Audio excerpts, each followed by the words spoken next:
भागवत गीता में आत्मा का क्या व्याख्यान किया गया है?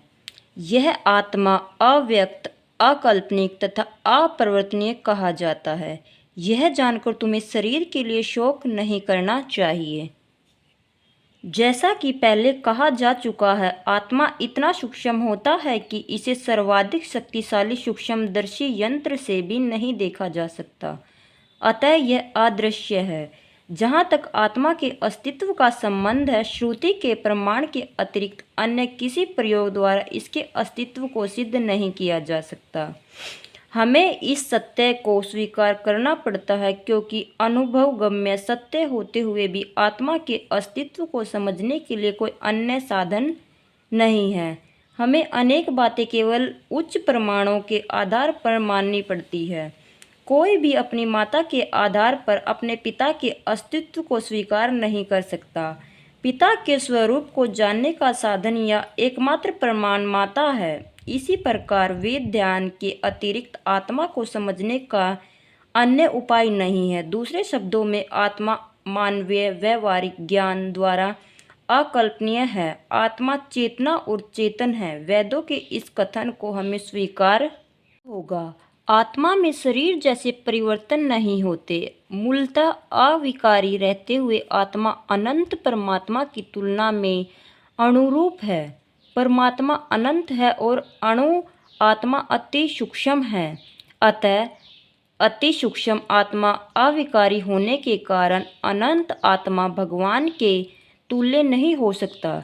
यही भाव वेदों में भिन्न भिन्न प्रकार से आत्मा के अस्तित्व की पुष्टि करने के लिए दोहराया गया है।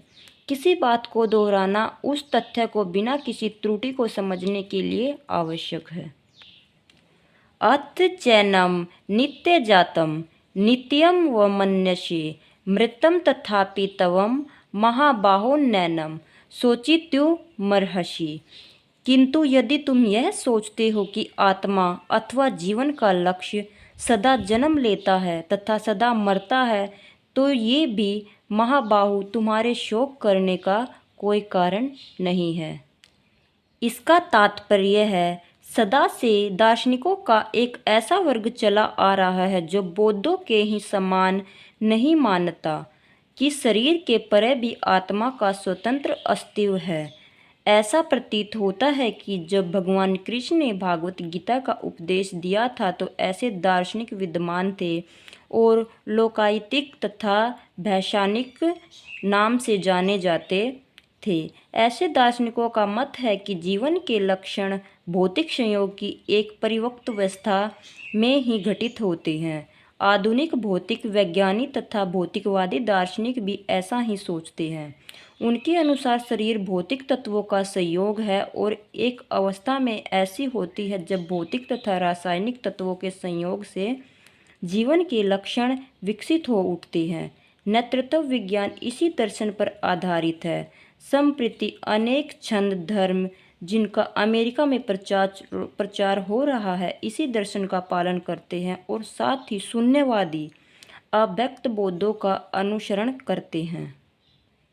यदि अर्जुन को आत्मा के अस्तित्व में विश्वास नहीं था, जैसे कि वैभाषिक दर्शन में होता है, तो भी उसके शोक करने का कोई कारण न था। कोई भी मानव थोड़े से रसायनों की क्षति के लिए शोक नहीं करता तथा अपना कर्तव्य पालन नहीं त्याग देता है।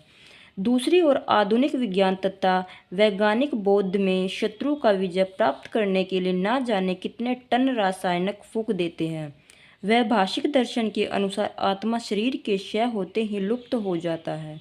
अतः प्रत्येक दशा में चाहे अर्जुन इस वैदिक मान्यता के अनुसार करता है कि अनु आत्मा का अस्तित्व है या कि वह आत्मा के अस्तित्व को स्वीकार नहीं करता, उसके लिए शोक करने का कोई कारण न था।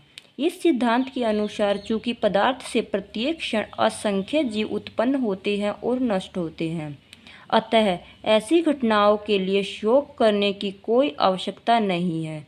यदि आत्मा का पुनर्जन्म नहीं होता तो अर्जुन को अपने पितामह तथा गुरु के वध करने के पापफलों से डरने का कोई कारण न था।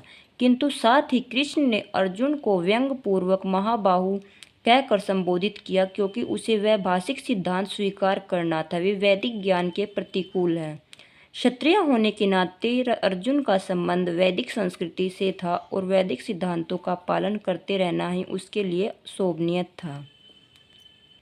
यह जानकारी मैं आपको भागवत गीता के द्वारा दे रही हूँ। ऐसे ही जानकारी प्राप्त करने के लिए हमारे चैनल को सब्सक्राइब करें। बोलो जय श्री कृष्णा।